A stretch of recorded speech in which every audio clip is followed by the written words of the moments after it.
బిస్మిల్లాహిర్రహమానిర్రహీం. బుఖారీ షరీఫ్ 1వ సంపుటి 6వ పుస్తకం ఋతుస్రావం మెన్స్ట్రుయేషన్స్ హదీస్ నెంబర్ 293. అబుల్ కాసిం రజల్లాహు తఆలా అన్హు గారి కథనం ప్రకారం ఆయిషా రజల్లాహు తఆలా అన్హా గారు ఇలా అన్నారు: మేము హజ్ చేయాలనే సంకల్పంతో, ఏకైక ఉద్దేశంతో బయలుదేరాం. మరియు షరీఫ్ అనగా మక్కా నుండి 60 మైళ్ళ దూరంలో ఉన్న ప్రదేశానికి చేరుకున్నప్పుడు నాకు ఋతుస్రావం అయింది. నేను ఏడుస్తున్నప్పుడు ప్రవక్త సల్లల్లాహు అలైహి వసల్లం గారు నా వద్దకు వచ్చారు. ఆయన, నీకేమైంది, ఋతుస్రావం అయిందా అని అడిగారు. నేను అవునని జవాబిచ్చాను. ఆయన, ఇది ఆదాం కుమార్తెల కోసం అల్లాహ్ నిర్దేశించిన విషయం కాబట్టి కాబా చుట్టూ తవాఫ్ మినహా యాత్రికులందరూ చేసేది నువ్వు కూడా చెయ్యి అని అన్నారు. ఆయిషా రజల్లాహు తఆలా అన్హా గారు ఇంకా ఇలా అన్నారు: అల్లాహ్ ప్రవక్త తన భార్యల తరపున ఆవులను బలిచ్చారు. హదీస్ నెంబర్ 294. ఆయిషా రజల్లాహు అన్హా గారు ఇలా చెప్పారు: నాకు ఋతుస్రావం అవుతున్నప్పుడు ప్రవక్త సల్లల్లాహు అలైహి వసల్లం గారి యొక్క జుట్టుని దువ్వేదాన్ని. హదీస్ నెంబర్ 295. ఒక వ్యక్తి నన్ను ఇలా అడిగారు: ఋతుస్రావంలో ఉన్న స్త్రీ నాకు సేవ చేయవచ్చా? అంటే మరియు ఆ అపవిత్రమైన స్త్రీ అంటే గుస్సులు అవసరమైన స్త్రీ నా దగ్గరికి రావచ్చా? నేను ఇలా జవాబు ఇచ్చాను: ఇదంతా నాకు సులభమే, వారందరూ నాకు సేవ చేయవచ్చు, మరియు ఏ ఇతర వ్యక్తి అయినా అలాగే చేయడం వల్ల ఎటువంటి హాని లేదు. ఆయిషా రజల్లాహు తఆలా అన్హా గారు నాకు ఇలా చెప్పారు: ఆమెకు ఋతుస్రావం అవుతున్నప్పుడు ప్రవక్త సల్లల్లాహు అలైహి వసల్లం గారు ఎతికాఫ్లో ఉండేవారు. ఆయన తన గదిలో ఆమె దగ్గరకు తన తలను తీసుకొచ్చారు మరియు ఆమె ఋతుస్రావంలో ఉన్నప్పుడే ఆయన జుట్టును దువ్వేవారు.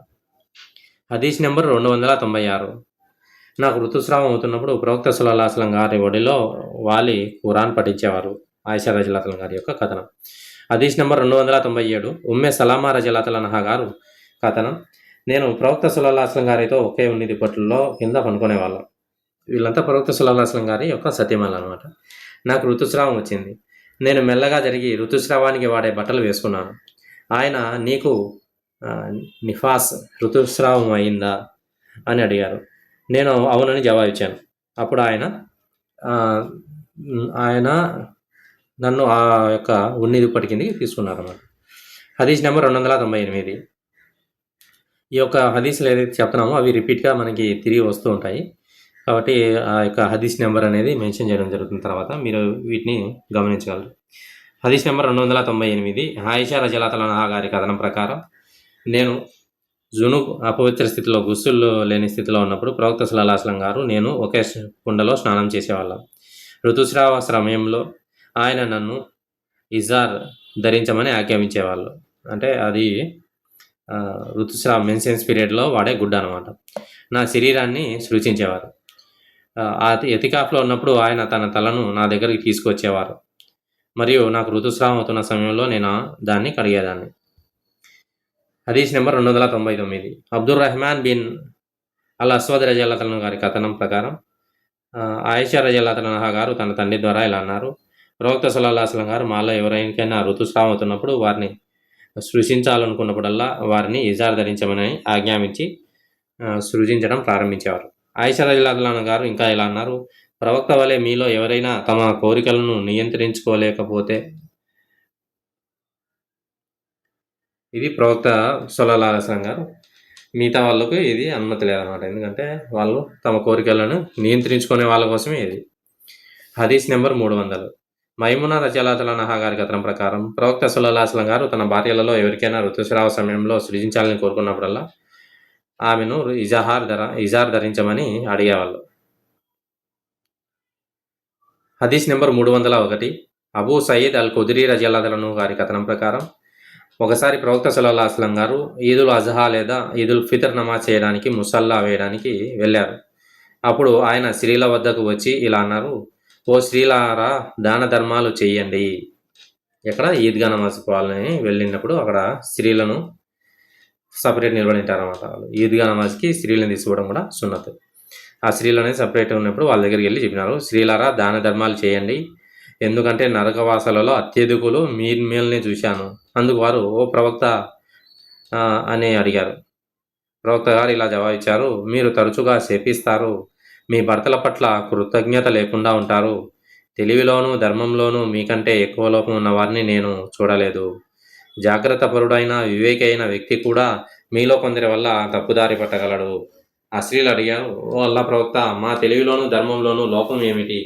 ఆయన అన్నారు, ఇద్దరి స్త్రీల సాక్ష్యం ఒక పురుషుని సాక్ష్యానికి సమానం కాదా? వారు అవునని జవాబిచ్చారు. ఆయన అన్నారు, ఇది ఆమె తెలివిలోని లోపం. ఒక స్త్రీకి ఋతుస్రావం అయినప్పుడు ఆమె నమాజ్ చేయకూడదు, ఉపవాసం ఉండకూడదు అన్నది నిజం కాదా? ఆ స్త్రీలు అవునని జవాబిచ్చారు. ఆయన అన్నారు, ఇది ఆమె ధర్మంలోని లోపం. హదీస్ నెంబర్ 302.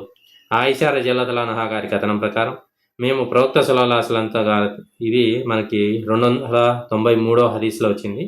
అదే మనకి ఇక్కడ రిపీట్ అయిందనమాట. హదీస్ నెంబర్ 303. ఆయిషా రజల్లాహు అన్హా గారి కథనం ప్రకారం ఫాతిమా బిన్త్ అబీ హుబైష్ రజల్లాహు అన్హా గారు అల్లాహ్ ప్రవక్తతో ఇలా అన్నారు, ఓ అల్లాహ్ ప్రవక్త, నాకు ఋతుస్రావం నుండి శుభ్రత కలగడం లేదు, నేను నా నమాజ్ను వదులుకోవాలా? అల్లాహ్ ప్రవక్త సల్లల్లాహు అలైహి వసల్లం గారు ఇలా సమాధానం ఇచ్చారు, కాదు, ఎందుకంటే అది రక్తనాళం నుండి వస్తుంది, కానీ ఋతుస్రావం కాదు. కాబట్టి నిజమైన ఋతుస్రావం ప్రారంభమైనప్పుడు మీ నమాజులను మానుకోండి, మరియు అది ఋతుస్రావం పూర్తయ్యాక మీ శరీరంపై ఉన్న రక్తాన్ని కడిగేసుకోండి, మరియు మీ నమాజులను ఆచరించండి. ఇది ఫాతిమా బిన్త్ అబీ హుబైష్ రజల్లాహు అన్హా గారి ప్రవక్త గారితో ఇదనమాట ఇక షికాయత్, అంటే ఋతుస్రావం అనేది కంటిన్యూగా వస్తుంది, దీనివల్ల నమాజులు అనేది వదిలివేసేయాలా అనేసి. అంటే ఇది మెన్స్ట్రువల్స్ పీరియడ్స్లో వచ్చే రక్తం కాదు, ఇది ఋతుస్రావం అయినప్పుడు మాత్రమే చేసుకోండి, మిగతా ఇది స్నానం చేసి మీ నమాజులను ఆచరించుకోండి అని చెప్పారు. హదీస్ నెంబర్ 304. అస్మా బిన్త్ అబీ బకర్ రజల్లాహు అన్హు గారి కథనం ప్రకారం ఒక స్త్రీ ప్రవక్త సల్లల్లాహు అలైహి వసల్లం గారిని ఇలా అడిగింది, ఓ ప్రవక్త, ఋతుస్రావపు రక్తం మా బట్టలపై పడితే మేమేం చేయాలి? అల్లాహ్ ప్రవక్త సల్లల్లాహు అలైహి వసల్లం గారు సమాధానం ఇచ్చారు, మీలో ఎవరి వస్త్రం పైన అయినా ఋతుస్రావపు మరక పడితే ఆమె ఆ రక్తపు మరకను పట్టుకొని దాన్ని రుద్ది నీటిలో కడిగి ఆ తర్వాత దానితోనే నమాజ్ చేయాలి. హదీస్ నెంబర్ 305.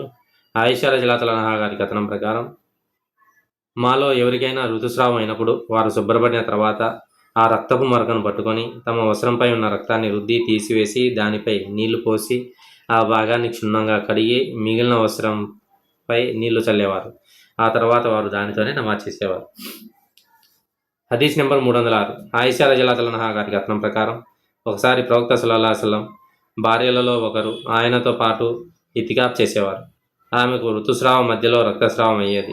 ఆమె తన మర్మాంగాల నుండి వచ్చే రక్తాన్ని చూస్తూ బహుశా ఆ రక్తం కోసం తన కింద ఒక పాత్రను పెట్టుకునేవారు.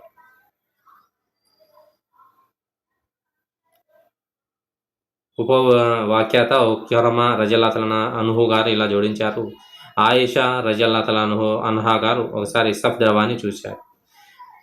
అల్లాహ్ ప్రవక్త భార్యలలో ఒకరు ఆయనతో పాటు ఇతిగాఫ్లో పాల్గొన్నారు మరియు ఆమె రక్తం, అంటే మెన్స్ట్రుయేషన్ పీరియడ్ రక్తం అనేది మరియు పసుపు రంగులో స్రావాన్ని గమనించి నమాజ్ చేసేటప్పుడు తన కింద ఒక ప్రార్థన పెట్టుకున్నాడు. హదీస్ నెంబర్ 308. ఆయిషా రజల్లాహు అన్హా గారు ఇలా వివరించారు, విశ్వాసపాత్రులైన విశ్వాసుల తల్లులలో ఒకరు ఋతుస్రావాల మధ్యలో రక్తస్రావం అవుతున్నప్పుడు ఇతిగాఫ్ చేసేవారు. హదీస్ నెంబర్ 309. ఆయిషా రజల్లాహు అన్హా గారు ఇలా వివరించారు, మాలో ఎవరికి ఒక వస్త్రం కంటే ఎక్కువ ఉండేది కాదు, మరియు మేము దాన్ని ధరించి ఉన్నప్పుడే మాకు ఋతుస్రావం అయ్యేది. అది మురికి అయినప్పుడల్లా ఋతుస్రావపు రక్తంతో ఉన్న రక్తపు మరకపై మేము లాలాజలం పూసి మా గోళ్లతో ఆ రక్తాన్ని రుద్ది తీసివేసేవాళ్ళం. హదీస్ నెంబర్ 310. ఉమ్ము అతియ్యా రజల్లాహు అన్హా గారి కథనం ప్రకారం భర్త విషయంలో తప్ప చనిపోయిన వ్యక్తి కోసం 3 రోజుల కన్నా ఎక్కువ సంతాపం పాటించడం మాకు నిషిద్ధం. భర్త కోసం 4 నెలల 10 రోజుల పాటు సంతాపం పాటించడానికి అనుమతి ఉండేది. మా కళ్ళలో కాటుక పెట్టుకోవడానికి కానీ పరిమళ ద్రవ్యాలు వాడడానికి కానీ అజ్బ్ అంటే ఒక రకమైన యమన్ వస్త్రం చాలా కరుకుగా కఠినంగా ఉండేది. దాంతో చేసిన దుస్తులు తప్ప ఇతర రంగుల బట్టలు వేసుకోవడానికి కానీ మాకు అనుమతి లేదు. ఋతుస్రావం తర్వాత స్నానం చేసే సమయంలో చాలా తేలికపాటి పరిమళ ద్రవ్యాలు వాడటానికి మాకు అనుమతి ఉండేది. అంతర్గిరిల ఊరేగింపులో వెళ్ళడం కూడా మాకు నిషిద్ధం. హదీస్ నెంబర్ 311. ఆయిషా రజియల్లాహు గారి కథనం ప్రకారం ఋతుస్రావం ముగిసిన తర్వాత చేసే స్నానం గురించి ఒక స్త్రీ ప్రవక్త సల్లల్లాహు అలైహి వసల్లం గారిని అడిగింది. దానికి ప్రవక్త సల్లల్లాహు అలైహి వసల్లం గారికి ఆమె ఏమి చేయాలో చెబుతూ, ఒక కస్తూరి సువాసన ఉన్న గుడ్డముక్కతో నిన్ను నువ్వు శుద్ధి చేసుకో అన్నారు. ఆ స్త్రీ, దానితో నేను ఎలా శుద్ధి చేసుకోవాలి అడిగింది. దానికి ఆయన, సుబ్హానల్లాహ్, దానితో నిన్ను నువ్వు శుద్ధి చేసుకో అన్నారు. నేను ఆమెను నా దగ్గరికి తీసుకొని, అంటే ఇది ఆయిషా రజియల్లాహు అన్హా గారు ఆమెని పక్కకు పిలిచి, అది రక్తంతో అంటిన చోట దాన్ని రుద్దు అనేసి చెప్పినారన్నమాట. హదీస్ నెంబర్ 312. ఆయిషా రజియల్లాహు అన్హా గారు ప్రవక్త సల్లల్లాహు అలైహి వసల్లం గారి దగ్గర చాలా హదీసులు అనేది నకలు చేశారన్నమాట. ఎన్ని హదీసులు అంటే మొత్తం సహాబాల కన్నా ఆయిషా రజియల్లాహు అన్హా గారి యొక్క హదీసులు అనేది చాలా ఎక్కువ.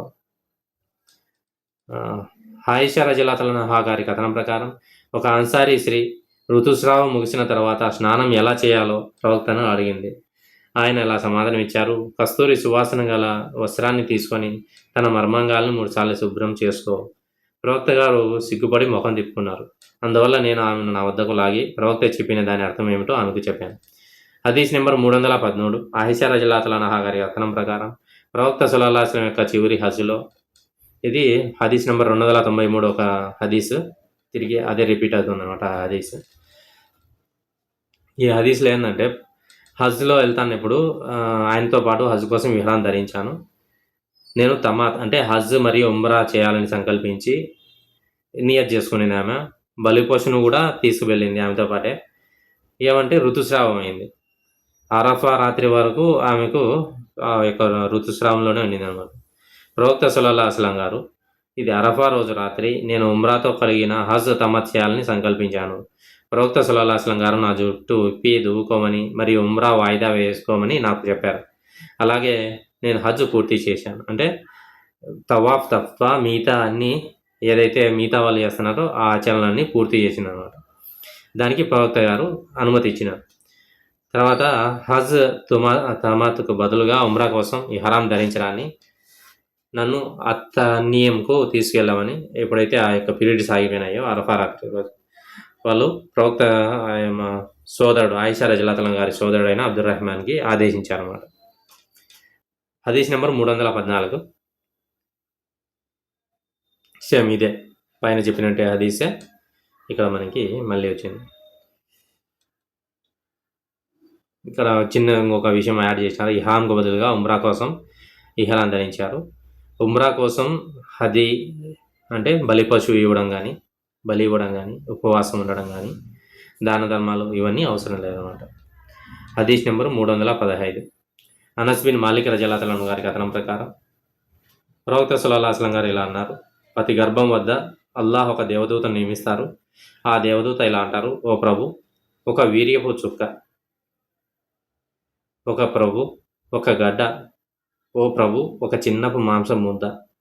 అప్పుడు అల్లాహ్ దాని సృష్టిని పూర్తి చేయాలని కోరుకుంటే ఆ దేవదూత ఇలా అడుగుతారు: ఇది మగపిల్లవాడా, ఆడపిల్ల, దీనుడా, ధన్యుడా, అతని జీవనోపాధి ఎంత ఉంటుంది, అతని వయసు ఎంత ఉంటుంది. కాబట్టి ఇదంతా ఆ తల్లి బిడ్డ గర్భంలో ఉండగానే రాయబడుతుంది. హదీస్ నెంబర్ 316. ఉర్వా రజియల్లాహు అన్హా గారి కథనం ప్రకారం ఆయిషా రజియల్లాహు అన్హా గారు ఇలా అన్నారు. ఇది సేమ్ 293 హదీస్ అంటే సేమ్ అంతే అనమాట. మీరు పైన చూడొచ్చు 314, 313 హదీసులో కూడా ఇదే వచ్చింది. 317 హదీస్. ఆయిషా రజియల్లాహు అన్హా గారి కథనం ప్రకారం ఫాతిమా బిన్త్ అబీ హుబైష్, ఇది కూడా మనకి పైన వచ్చింది ఈ హదీస్ కూడా. ఏంటంటే కంటిన్యూస్గా అంటే ఋతుస్రావం కాకుండా మధ్యలో కూడా ఋతుస్రావం అయితే ఉంటే అది నెలసరి కాదనమాట. మనం స్నానం చేసి నమాజులు అనేది చేసుకోవచ్చు. హదీస్ నెంబర్ 318. ముహాజా రజియల్లాహు అన్హా గారి కథనం ప్రకారం ఒక స్త్రీ ఆయిషా రజియల్లాహు అన్హా గారిని అడిగింది: ఋతుస్రావం కారణంగా నేను చేయాలని నమాజులను కజా చేసుకోవచ్చా? ఆయిషా రజియల్లాహు అన్హా గారు, మేము హురౌరా పట్టణం నుండి వచ్చారా, మీరు హురౌరా అంటే ఇరాక్లోని ఒక పట్టణం నుండి వచ్చారా? మేము ప్రవక్తతో ఉండేవాళ్ళం మరియు మాకు ఋతుస్రావం అయ్యేది, కానీ ఆయన మమ్మల్ని వాటిని కజా చేయమని ఎప్పుడూ ఆజ్ఞాపించలేదు. ఆయిషా రజల్లాహు గారు బహుశా అలా అన్నారు. మేము వాటిని చేయలేదు. ఆమె ఏం చేయలేదని జవాబిచ్చింది. ఆయిషా హదీస్ నెంబర్ 319. జైనబ్ బిన్త్ అబూ సలామా రజల్లాహు అన్హా గారి కథనం ప్రకారం ఉమ్మే సలామా రజల్లాహు అన్హా గారు ఇలా అన్నారు. నేను ప్రవక్తతో ఒకే ఉన్ని దుప్పటిలో కింద పడుకొని ఉన్నప్పుడు నాకు ఋతుస్రావం అయింది. కాబట్టి నేను మెల్లగా జారుకొని ఋతుస్రావానికి వాడే బట్టలు తీసుకొని వేసుకున్నాను. ప్రవక్త సల్లల్లాహు అలైహి వసల్లం గారు నీకు ఋతుస్రావం అయిందా అని అడిగారు. నేను అవునని జవాబిచ్చాను. ఆయన నన్ను పిలిచి తనతో పాటు ఆ ఉన్ని దుప్పటి కిందకి తీసుకెళ్లారు. ఉమ్మ సలమా రజల్లాహు అన్హా గారు ఇంకా ఇలా అన్నారు. ప్రవక్త సల్లల్లాహు అలైహి వసల్లం గారు నన్ను ముద్దు పెట్టుకునేవారు. ఆయన ఉపవాసం ఉండేవాడు. ప్రవక్త సల్లల్లాహు అలైహి వసల్లం గారు నేను ఒకే పాత్ర నుండి గుసులు స్నానం చేసేవాళ్ళం. హదీస్ నెంబర్ 320. ఉమ్మే సలామా రజల్లాహు అన్హా గారు కథనం. నేను ప్రవక్త సల్లల్లాహు అలైహి వసల్లంతో ఒకే దున్ని దుప్పటి కింద ఉండగా పైన హదీసే మళ్ళీ కింద వచ్చిందనమాట. హదీస్ నెంబర్ 321. అయ్యూబ్ రజల్లాహు అన్హు గారి కథనం ప్రకారం హస్ఫా రజల్లాహు అన్హా గారు ఇలా అన్నారు. మేము మా యువతులను 2 ఈద్ నమాజుల కోసం బయటకు వెళ్లకుండా నిషేధించేవాళ్ళం. ఒక స్త్రీ వచ్చి బనీ కలఫ్ వారి రాజభవనంలో బస చేసింది. ఆమె తన సోదరి గురించి వివరించింది. ఆమె భర్తతో పాటు 12 పవిత్ర యుద్ధాల్లో పాల్గొన్నారు. మరియు ఆ 12 యుద్ధాల్లో 6 ఆమె సోదరి తన భర్తతో పాటు ఉంది. ఆమె అంటే వీళ్ళు యుద్ధానికి పోయినప్పుడు వాళ్ళ సోదరి కూడా యుద్ధానికి పోయిందనమాట వాళ్ళ భర్తతో పాటు. ఆ యుద్ధంలో గాయపడిన వారికి చికిత్స చేసేవాళ్ళం, రోగులను చూసుకునేవాళ్ళం. ఆమె సోదరి ఇట్లా అయిపోయిందనమాట. ఆ యుద్ధంలో ఏమేం చేస్తున్నారు వాళ్ళు. ఒకసారి నేను ప్రవక్త సల్లల్లాహు అలైహి వసల్లం గారిని అడిగాను, మాలో ఎవరికైనా ముసుగు లేకపోతే ఇంట్లోనే ఉండడం వల్ల ఏమైనా హాని ఉందా? ఆయన ఇలా అన్నారు, ఆమె తన తోటి వారిని ముసుగును కప్పుకోవాలి, వారి తోటి వారి యొక్క ముసుగును కప్పుకోవాలి, మంచి పనులలో ముస్లిం మతపరమైన సమావేశాల్లో పాల్గొనాలి. ఉమ్మే అతియ్య రజల్లాహు అన్హా గారు వచ్చినప్పుడు నేను ఆమెను ప్రవక్త నుండి ఆ మాట విన్నావా అని అడిగాను. ఆమె ఇలా జవాబిచ్చింది, అవును, నా తండ్రి ప్రవక్త సల్లల్లాహు అలైహి వసల్లం గారికి కుర్బానీ కావుగాక. అంటే ఇది ఒక అరబులు చెప్పేటటువంటి ఒక ఊత పదం ఇది. వాళ్ళు ఏ విషయమైనా చెప్పినప్పుడు ఇలాంటి మా తల్లిదండ్రులు కుర్బానీ అవ్వగాక అని మాట్లాడతారన్నమాట. నేను ప్రవక్త సల్లల్లాహు అలైహి వసల్లం గారు ఇలా చెప్పగా విన్నాను. పెళ్లి కాని యువకన్యలు మరియు తరచుగా ముసుగు వేసుకొని ఉండే యుక్త వయసుకు వచ్చిన యువతులు, లేదా తరచుగా ముసుగు వేసుకొని ఉండే పెళ్లి కాని యువకన్యలు, ఋతుస్రావం అవుతున్న స్త్రీలు బయటకు వచ్చి సత్కార్యాలలో మరియు విశ్వాసుల మతపరమైన సమావేశాల్లో పాల్గొనాలి. కానీ ఋతుస్రావం అవుతున్న స్త్రీలు ప్రార్థనా స్థలం నుంచి దూరంగా ఉండాలి. హఫ్సా రజల్లాహు అన్హా గారు ఆశ్చర్యంగా ఉమ్మే అతియాను అడిగారు, ఋతుస్రావం అవుతున్న స్త్రీల గురించే మీరు చెప్పేది అని ఆమె జవాబిచ్చారు. ఋతుస్రావం అవుతున్న స్త్రీ హజ్ మరియు అలాంటి ఇతర పనులు చేయదా? అంటే తవాఫ్ తప్ప మిగతా విషయాలన్నీ చేస్తుంది కదా ఋతుస్రావమైన వ్యక్తి. ఈ పనులన్నీ చేయడంలో ఏమి ఇబ్బంది ఉంది అనేసి చెప్తారు. హదీస్ నెంబర్ 327. ఇది మనకి పైనే వచ్చింది, మనం గమనించాల. హదీస్ నెంబర్ 323. ఉమ్మే అతియ్య రజల్లాహు అన్హా గారి కథనం ప్రకారం మేము ఋతుస్రావంగా పసుపు రంగు స్రావాన్ని ఎప్పుడూ ముఖ్యమైన విషయంగా పరిగణించలేదు. హదీస్ నెంబర్ 324. ఆయిషా రజల్లాహు అన్హా గారి కథనం ప్రకారం ఉమ్మే హబీబా రజల్లాహు అన్హా గారికి 7 సంవత్సరాల పాటు ఋతుస్రావాల మధ్యలో రక్తస్రావం అయ్యేది. ఆమె దాని గురించి ప్రవక్త సల్లల్లాహు అలైహి వసల్లం గారిని అడిగింది. ఆమెను అసలైన ఋతుస్రావం ముగిసిన తర్వాత స్నానం చేయమని ఆదేశించారు. మరియు అది రక్తనాళం నుండి వస్తోంది అని అందువల్ల ఆమె ప్రతి నమాజ్కు ముందు స్నానం చేసేది. ప్రవక్త సల్లల్లాహు అలైహి వసల్లం గారు ఇలా వివరించారు. హదీస్ నెంబర్ 325. సఫియా బిన్త్ హుయైకి రక్తస్రావం మొదలైందని నేను అల్లాహ్ ప్రవక్తతో చెప్పాను. దానికి ఆమె బహుశా మన రాకను ఆలస్యం చేస్తుంది అని అన్నారు. ఆమె మీతో తవాఫ్ చేసిందా అని అడిగారు. మేము అవును అని జవాబిచ్చాం. దానికి ప్రవక్త సల్లల్లాహు అలైహి వసల్లం గారు ఆమెను వెళ్ళిపోమని చెప్పారు. అంటే తవాఫే అల్ ఇదాఫా తర్వాత ఋతుస్రావం జరిగితే కనుక ఇంటికి పోవడానికి అనుమతి ఉంది. హదీస్ నెంబర్ 326. ఇబ్ని అబ్బాస్ రజల్లాహు అన్హు గారి కథనం ప్రకారం ఒక స్త్రీకి తవాఫ్ అల్ ఇఫాదా తర్వాత ఋతుస్రావం అయితే ఆమె ఇంటికి తిరిగి వెళ్ళడానికి అనుమతి ఉంది. ఇబ్ని ఉమర్ రజల్లాహు అన్హు గారు పూర్వం ఆమె వెళ్ళకూడదని చెప్పేవారు, కానీ తర్వాత నేను ఆయన ఇలా అనడం విన్నాను, ఆమె వెళ్ళవచ్చు. ఎందుకంటే అల్లాహ్ ప్రవక్త సల్లల్లాహు అలైహి వసల్లం గారు వారికి తవాఫ్ అల్ ఇదాఫా తర్వాత వెళ్ళడానికి అనుమతి ఇచ్చారు. హదీస్ నెంబర్ 327.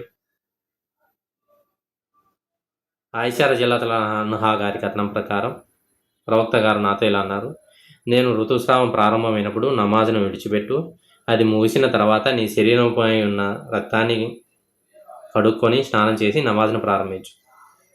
హదీస్ నెంబర్ 328. సమురా బిన్ జుందబ్ రజియల్లాహు అన్హా గారి కథనం ప్రకారం ప్రసవ సమయంలో మరణించిన ఒక స్త్రీ మృతదేహానికి అంత్యక్రియల ప్రార్థన చేశారు ప్రవక్త సల్లల్లాహు అలైహి వసల్లం గారు. ఆమె శరీరం మధ్యలో నిలబడ్డారు. మైమూనా రజియల్లాహు అన్హా ప్రవక్త సల్లల్లాహు అలైహి వసల్లం గారి సతీమణి. ఆమె కథనం ప్రకారం నాకు ఋతుస్రావం అయినప్పుడు నేను ఎప్పుడూ ప్రార్థన చేయలేదు, కానీ ప్రవక్త సల్లల్లాహు అలైహి వసల్లం గారు మసీదే పక్కనే ఉన్న చాప మీద కూర్చునేదాన్ని. ఆయన తన దుప్పటిపై ప్రార్థన చేసేవారు మరియు సజ్దా సమయంలో ఆయన బట్టలలో కొన్ని నన్ను తాకేవి. అల్లాహ్ తఆలా మనకి సరైన జ్ఞానాన్ని ప్రసాదించుగాక, వాటిపై అమలు చేసే భాగ్యాన్ని కల్పించుగాక. సుబ్హానల్లాహి వ బిహమ్దిహి సుబ్హానకల్లాహుమ్మ వ బిహమ్దిక వ నష్హదు అల్లా ఇలాహా ఇల్లా అంత వ నస్తగ్ఫిరుక వ అతూబు ఇలైక్. సుబ్హాన రబ్బిక రబ్బిల్ ఇజ్జతి అమ్మా యసిఫూన్, సలామున్ అలల్ ముర్సలీన్ వల్హమ్దులిల్లాహి.